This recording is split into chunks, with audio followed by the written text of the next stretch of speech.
আল্লাহ যে নারীকে ভালোবাসেন তাকে 4টি কষ্ট দেন।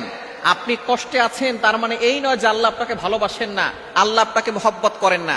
আপনি কষ্টে আছেন, এটা হচ্ছে আল্লাহ আপনাকে ভালোবাসেন, এটা বোঝার অন্যতম একটি লক্ষণ। আপনি কষ্ট থাকলেই বুঝবেন যে আল্লাহ তাআলা হয়তো আপনার গুনাহ মাফ করাচ্ছেন, অথবা আল্লাহ পাক রব্বুল আলামিন আপনার মর্যাদা বৃদ্ধি করে দিচ্ছেন।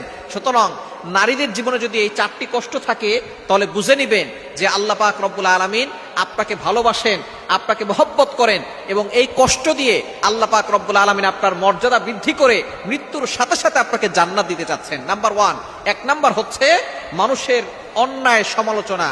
আপনি কোনো কাজ করেন না, কিন্তু মানুষ আপনাকে মিথ্যা অপবাদ দিচ্ছে, আপনাকে মানুষ গালিগালাজ করছে, মানুষ আপনাকে অপবাদ দিয়ে আপনাকে হেয় প্রতিপন্ন করছে, ক্রিটিসাইজ করছে।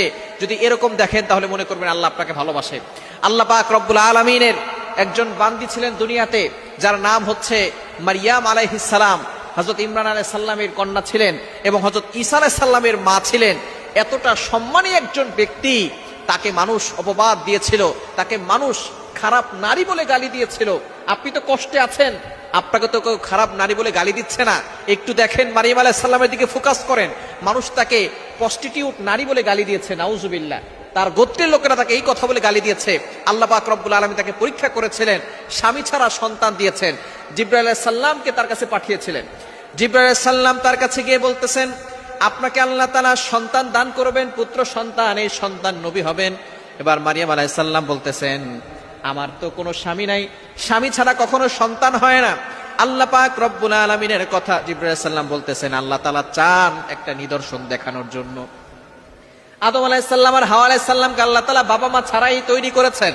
সুতরাং আল্লাহ পাক রব্বুল আলামিন স্বামী ছাড়াও যে বাচ্চা বানাতে পারেন, সন্তান দুনিয়াতে আনতে পারেন, এটাও আল্লাহ পাক রব্বুল আলামিন তিনি বোঝাতে চেয়েছেন। সুতরাং স্বামী ছাড়া আল্লাহ পাক রব্বুল আলামিন এমন ব্যবস্থা করবেন যে আপনার গর্ভে সন্তান চলে আসবে। মারিয়াম আলাইহিস সালাম বলতেছেন, যদি আল্লাহ তাআলা এমন করতে চান তাহলে আমি আল্লাহ তাআলার সেই ফয়সালায় আমি সন্তুষ্ট আছি। জিবরাইল আলাইহিস সালাম এবার তার জামার আস্তিনে একটা ফু দিয়েছেন, আর তার গর্ভে বাচ্চা চলে এসেছে।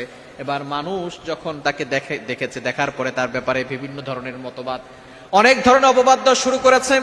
বলতেছে, তোমার মা তো ভালো ছিল, বাবা তো ভালো ছিল, কিন্তু তুমি এতটা অন্যায় কাজ কিভাবে করলে? এই যে একটা অপবাদ সে সহ্য করেছে, কিন্তু তারপরও তিনি ভরসা হারান নাই, আল্লাহর উপরে সবসময় ভরসা রেখেছেন।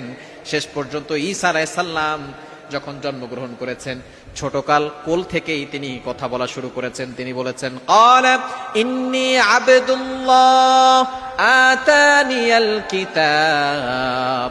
আল্লাহ পাক রব্বুল আলামিনের তিনি একজন বান্দা, এটা তিনি ছোট্টবেলায়, যে সময় বাচ্চারা কথা বলতে পারে না, তখনই তিনি কথা বলে সকলকে জানিয়ে দিয়েছেন। এজন্য যখনই আপনি দেখবেন মানুষ আপনার নামে সমালোচনা করছে, মিথ্যা অপবাদ দিচ্ছে, মনে করবেন আল্লাহ আপনাকে ভালোবাসে, আল্লাহ আপনাকে মহব্বত করে।